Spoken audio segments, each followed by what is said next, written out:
Japan's Atomic Energy Commission says it may cost twice as much to recycle spent nuclear fuel as it would to discard it as waste. The projections are likely to influence Japan's nuclear policy, which has promoted nuclear fuel recycling for power generation.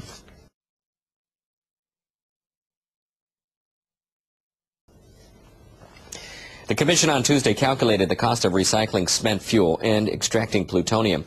The cost was estimated at 1.98 to 2.14 yen per kilowatt hour of electricity generated. In contrast, the cost of discarding spent fuel was between 1 and 1.35 yen per kilowatt hour. That's about half the cost of recycling. Japan had promoted spent fuel recycling as a pillar of the country's nuclear energy policy, but the government has come under pressure to review its stance in the wake of the Fukushima nuclear accident. Japan's nuclear fuel recycling efforts have already been called into question by a series of problems at a processing plant in Rokasho village in northern Japan. The city of Yokosuka near Tokyo held an annual evacuation drill on Wednesday, rehearsing a response to a nuclear accident. A U.S. naval base in the city is hosting a nuclear-powered aircraft carrier. Firefighters told residents to stay indoors while city officials practiced checking people for radioactive contamination.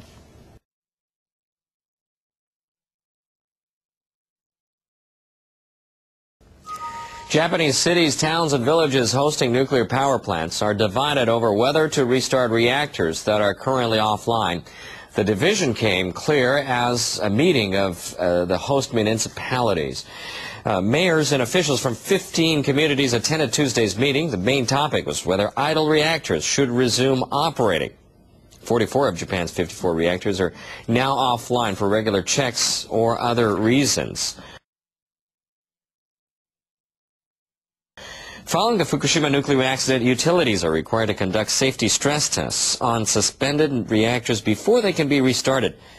But data errors were found in the safety tests, and there are no prospects that the reactors can be restarted soon. Some municipalities are calling for a restart, but others remain cautious. I'd like to call on the utilities and the central government to go ahead with the resumption after safety is confirmed.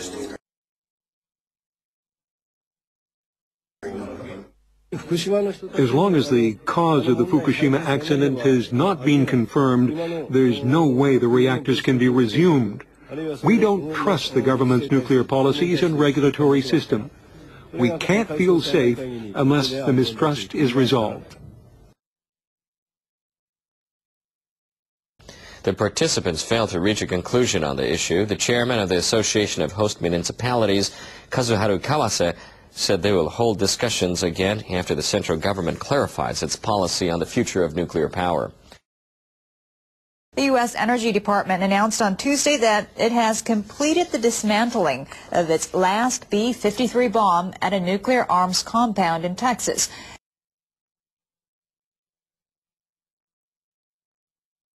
The B-53 was the largest of the Cold War-era hydrogen bombs. The department says this marks a critical step toward achieving Obama's vision of a world without nuclear weapons.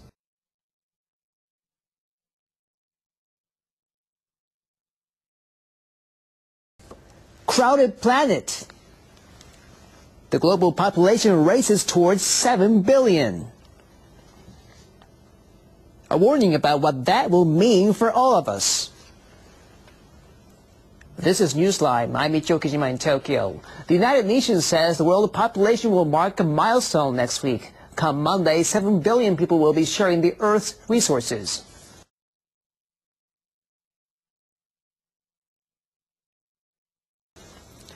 The UN Population Fund released an annual report on Wednesday. The number of people on the planet has more than doubled in the past 50 years, from 3 billion in 1959. Forecasters say the figure will surpass 10 billion this century. Asia, the world's most populated region, is expected to reach 5.2 billion people by the middle of the century.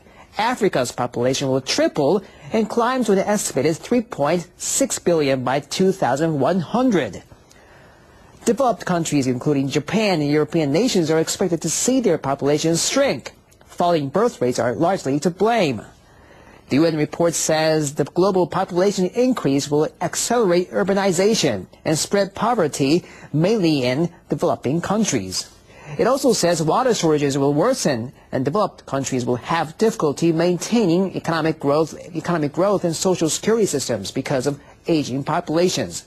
The report calls on governments to respond by drawing up plans and investing appropriately.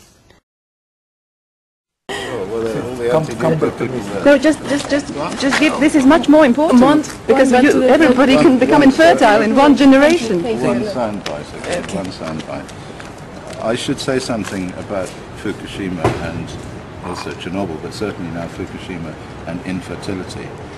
The truth is that infertility has been increasing in the world for the last 30 or 40 years, probably because of all the radionuclides that people are exposed to, originally from the weapons fallout and the global atmospheric testing, and then from Chernobyl, and now from Fukushima. And there are things that people there can do to try and minimize this. But the main thing is to get away from the radiation, and because what they have to realize is that this is an invisible attack on the human race. It's something that will appear over the next 20, 30, 40 years, and its cause will not really be investigated. So I also predict, as a result of this ECRR model, that there will be significant increases in infertility in Japan as a result of this accident, and this is quite terrible. And in many ways it's more terrible than the cancer in adults, because it's destroying children who could have been born but now will not be born. And some of those who are going to be born, from our studies in the Middle East, will have horrifying deformities, and will obviously, in an advanced country like Japan, will be aborted clinically aborted before they get born, so the birth rate will fall. What did the data show until now, before Fukushima? Oh yes, the data has been showing that that the birth rate, that the sperm count in men has been falling drastically. There was a very important study done in Jerusalem a few years ago, which showed that Israeli men had very low sperm count, and that over the previous 10 years it had fallen by a significant amount. And the authors of that study said that if it continued to fall at the same rate, by the year 2020, that they would be totally infertile, and the Israelis would have no more children. It's as bad as that. It's as bad as that. And we're now, as a result of Fukushima, introducing a huge load more of this stuff into the atmosphere. But I have to say that it will mostly affect the Japanese, as far as I can tell. It will mostly be a Japanese affair, but that doesn't make it any better. And where does the radiation come from in Israel? In Israel, it comes from the use of uranium weapons. The massive use of uranium weapons by the various military invaders, I suppose you would call them, the US, the allies they call them, used hundreds and maybe thousands of tons of uranium weapons. There's a new weapon now which uses uranium, and we've made measurements in the hair of the mothers in Fallujah and mothers of children with congenital anomalies. And this study hasn't been published yet, but what we have found is significant man-made uranium in the hair of these mothers, which is almost certainly the cause of the congenital anomalies. And where you have congenital anomalies, of course, you also have infertility. It's just that in Fallujah, they don't have sufficient medical methodology to pick up these deformities before they're born. They don't have all the ultrasound stuff and so on. But in the West, they probably find these things and abort them early. So that's why we have these big increases. But the increases are associated with an environmental exposure to uranium. That's the point. And you have to remember that Fukushima contains probably 2,000 tons of uranium. 2,000 tons. Chernobyl had 200 tons, and 50 tons of it exploded. So all the things that Alexei Yablokov is talking about is a consequence of 50 tons of uranium in Europe with fission products, of course. But in Fukushima, there's more than that. In principle, if the whole lot goes up, it's a massive amount of uranium. And are there some long-term consequences after 20, 30 years, 40 years? It doesn't go away. What Alexei says is true. It doesn't go away. What Rosa Goncharova showed here in her talk when she was studying the bank voles, the little animals that live in the Chernobyl zone, was that once you irradiate these creatures, and also human beings, Dubrova has shown this, you initiate a process called genomic instability, and then this is like throwing a switch. And what it does is it increases the genetic mutation rate, quite apart from any mutation that the uranium causes or the radiation causes. That's a separate thing. This is like an automatic switch that is thrown at quite low doses, and then you pass this switch on to your children and they pass it on to their children and so on. And then with the bank voles, I know that they've studied the bank voles and found that 22 generations have still got this switch. Now, I've studied the nuclear test veterans. These are the men who worked for the British Army at the nuclear tests in the Pacific in the 60s, and I studied their children and their grandchildren, and what we found was that the children of these test veterans, this is the British Nuclear Test Veteran Association, have about a 9-fold excess of congenital malformations, but the extraordinary thing is that the grandchildren also have an 8-fold excess of congenital malformations. So the normal genetic idea that you pick off the weak and then it goes down and then you get the strong, and eventually, you know, this is the old nuclear idea of the nuclear war, we just have radiation-resistant people who survive. It's just not true. What happens is that it throws a big switch and everybody is affected, and you're affected for generations and generations. So it doesn't even matter if the uranium goes away.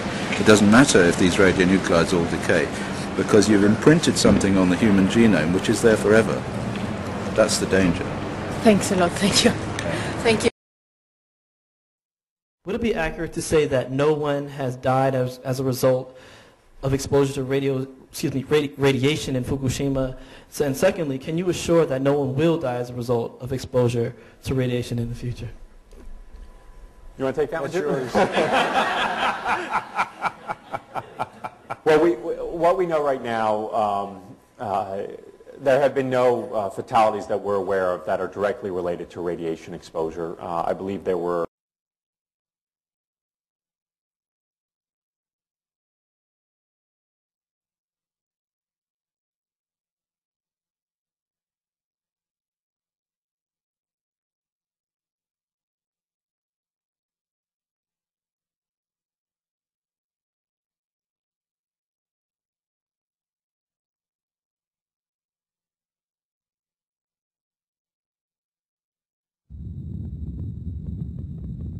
the China Syndrome.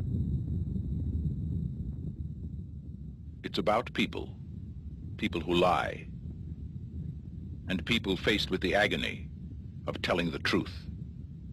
Right. People like Kimberly Wells, a television reporter paid to smile, not to think. A few words about a veterinarian who makes house calls on sick fish. Or is it aquarium calls?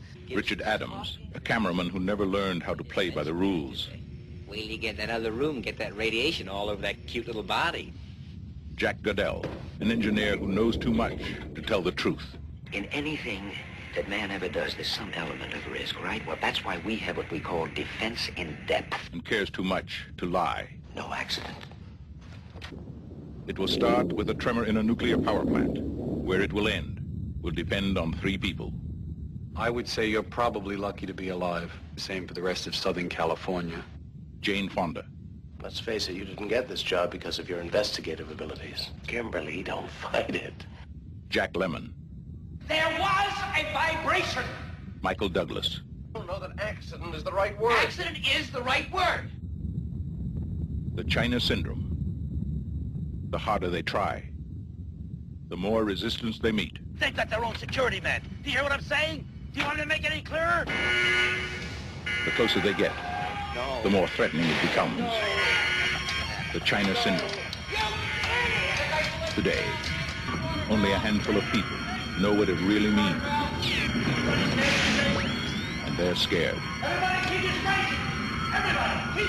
Soon, you will know. The China Syndrome.